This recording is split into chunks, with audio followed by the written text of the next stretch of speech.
Drugs are always included in the descriptions of the mid to late 60s. Up until that point, it seems like everything was medicine cabinet. It was rare to run into somebody with some pot. The pot party was something for parents to be terrified of at all costs. We couldn't wait to get invited to one, especially since none of us had ever been to one. May 14th, 1968, I smoked pot for the first time. During the old-fashioned days parade in Altadena with my buddies Bob and Larry. Bob got some grade C reefer from his older brother, and we smoked it behind the First National Bank building when the parade passed by. I went on to smoke a lot of pot with Barry over the years. I remember the first time he got his driver's license, 16 years old, borrowed his parents' car. We were driving along a pretty empty suburban street in Altadena. I dropped the roach down on the floorboards. Barry went over to pick it up, and we crashed. Now, this was not the go point for a drug-fueled existence from that first joint.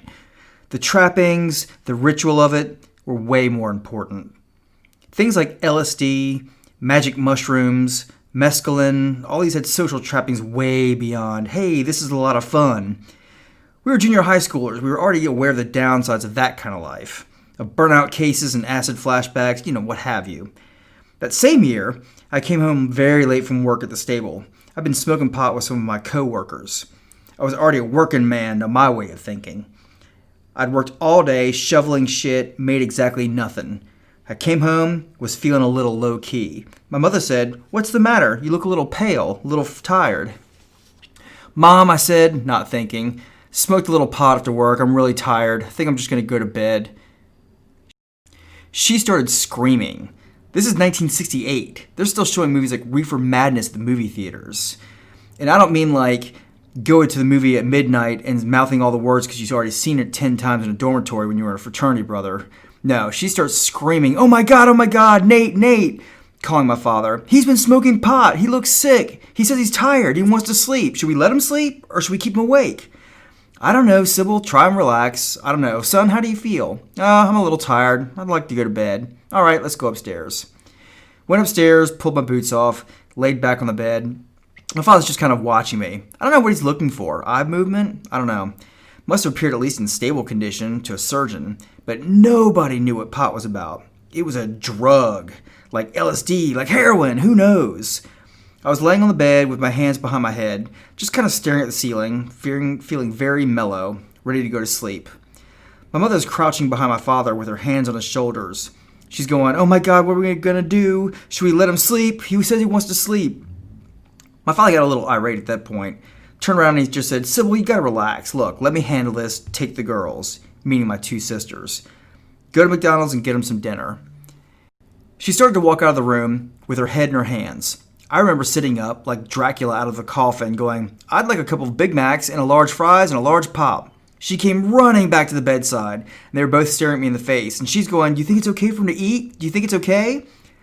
Remember my father saying, "I think it'll be okay." All the early 60s drugs were not hip because they didn't have the right social connotations. If it wasn't consumed at a love-in with 5 other people, it wasn't cool. But there was a huge market developing for uppers and downers amongst junior high and high school students in the mid-60s. Just because the whole drug culture was at the forefront. It was as evident and depicted as it is today. You hear about it on the radio, the TV, you read about it. 2 buddies of mine in the neighborhood were in on the program. Let's call them Wayne and Garth. Garth was a party pal. Not a real good home life, kind of a lost and wandering spirit at an early age. He was about a year or 2 older than me. Wayne was super academic, the kind of kid who had a chemistry set when he was in 6th grade, okay? He figured out a way to short-circuit the burglar alarms at the local pharmacy. He and Garth broke in one night and showed up in my garage, where we had this little clubhouse, with probably 8.5 pounds of pharmaceutical everything. Every kind of upper, downer, morphine, cocaine. Cocaine came in these big Malencroft bottles. A quart of cocaine, pure pharmaceutical. I really had no idea what to do with any of it. It scared me. Scared Wayne. Garth, he was ready to climb every mountain. But that whole drug awareness culture was just kicking in. The idea of how popular it was or wasn't gonna be was not yet upon us as a nation. Teachers were just becoming aware of it. These 2 fellows sold every single ounce of everything they had stolen. They had the best record collections you could possibly imagine, the best stereo equipment, best everything. They went and knocked off another drugstore in the neighborhood. An even better record collection followed. One day, Wayne's mom was going through his closet for some reason or other and discovers a 5-pound bag of every kind of pill you can spell. Now keep in mind, except for Garth, Wayne and I were still waiting for somebody to sell us some pot. When Wayne's mom discovered a 5-pound bag of pills, she took it to the drugstore and gave it to the druggist.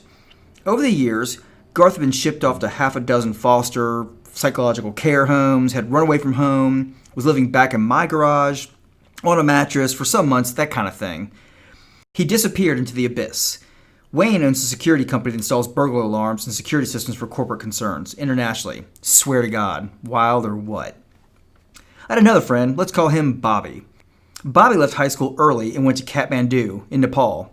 In the late 60s, early 70s, it was not anything like it is now. It was right out of the 1300s. It was Constantinople. Bobby brought back about almost 6,000 pounds of hashish in the hull of a trawler that leapfrogged out of Nepal. He had made literally over $1 million. That was his cut. There were 3 other guys involved in this. He'd made over $1 million by the time he was 24. That was standard. That was so constant because it was considered hip. It was considered cool to do. There wasn't cocaine connections per se, although cocaine was hip as well because you knew the Rolling Stones were doing it. You knew that a variety of popular musicians were getting involved in that. It was considered a cool thing to do. I'm at the age now where I know a whole lot of dead guys, a lot of whom were involved in all this back in the mid to late 60s. This is where we all kicked off. And as I tell you the story of Wayne and Garth, and I tell you the story of Bobby, you can see how we steered off. There's more than one off-ramp on that highway. I've seen a whole lot of people go down off both off-ramps. Now, everybody might tell you that, but they're horseshitting you. They haven't seen it. They've read about it. Or they heard about it by proxy. These are guys I actually went to school with. Guys that I would sit and listen to records with. What's curious now, after wandering around inside and outside of the drug culture, since I was basically 12, 13 years old, is, look at me. I'm a multi-millionaire. My name is known as the guy on the dollar bill. I'm Mr. Fortunate. Wrote a couple of Beethoven's Fifth Symphonies, and they'll pay my way. They'll pay for my dance lessons and my Mexican cigarettes for probably the rest of my life. I've already done that. An important balancing factor for me throughout all this party referencing drug culture, hippie dip, hate Ashbury, whatever, was the martial arts. Karate and Kung Fu were every bit as tightly woven into the general social fabric as long haircuts and bell-bottom blue jeans. Every movie had Kung Fu karate in it, whether it was James Bond or Foxy Brown. Whether it was Blaxploitation or whether it was Secret Agent Man, Green Hornet or Quinn Martin Productions. It was a discipline that carried me through. All of it. I participated in everything to one degree or another. But throughout all of it, I followed a 2,000-year-old art form. I was involved in Ed Parker's Kenpo Karate. 4 times a week, Mr. Parker was not my best friend. Mr. Parker was considerably more based, I think it was called the Palama Ghetto in Hawaii, having trained with all those characters coming out of there. Way more than he was relating to a middle-class 13-year-old saying, "Hey man, you know who Hendrix is?" He was schooled at the end of a stick, and so was I. Shinai! That means, it's like a false sword. It's a piece of bamboo, about 4.5, 5 feet long, and it's split down the sides, and then tied at maybe 4-inch intervals with twine so it doesn't split any further. You can really whack somebody with it and not have it split apart. You use it for sword training, and when you see kendo class, you know, with the helmets and the breastplates and the skirts, they're using shinai. It's also a training tool. It's the equivalent of the teacher whacking on the knuckles with a ruler, but if you screwed up in karate class, you got hit with the stick. It wasn't the human hand in a gentle, resupportive touch that guided you down the path of proper whatever.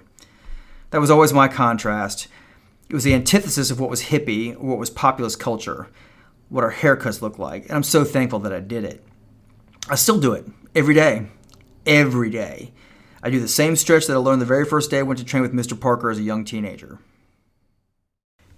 In 10th grade, that's right about when we all started turning of age to get driver's licenses.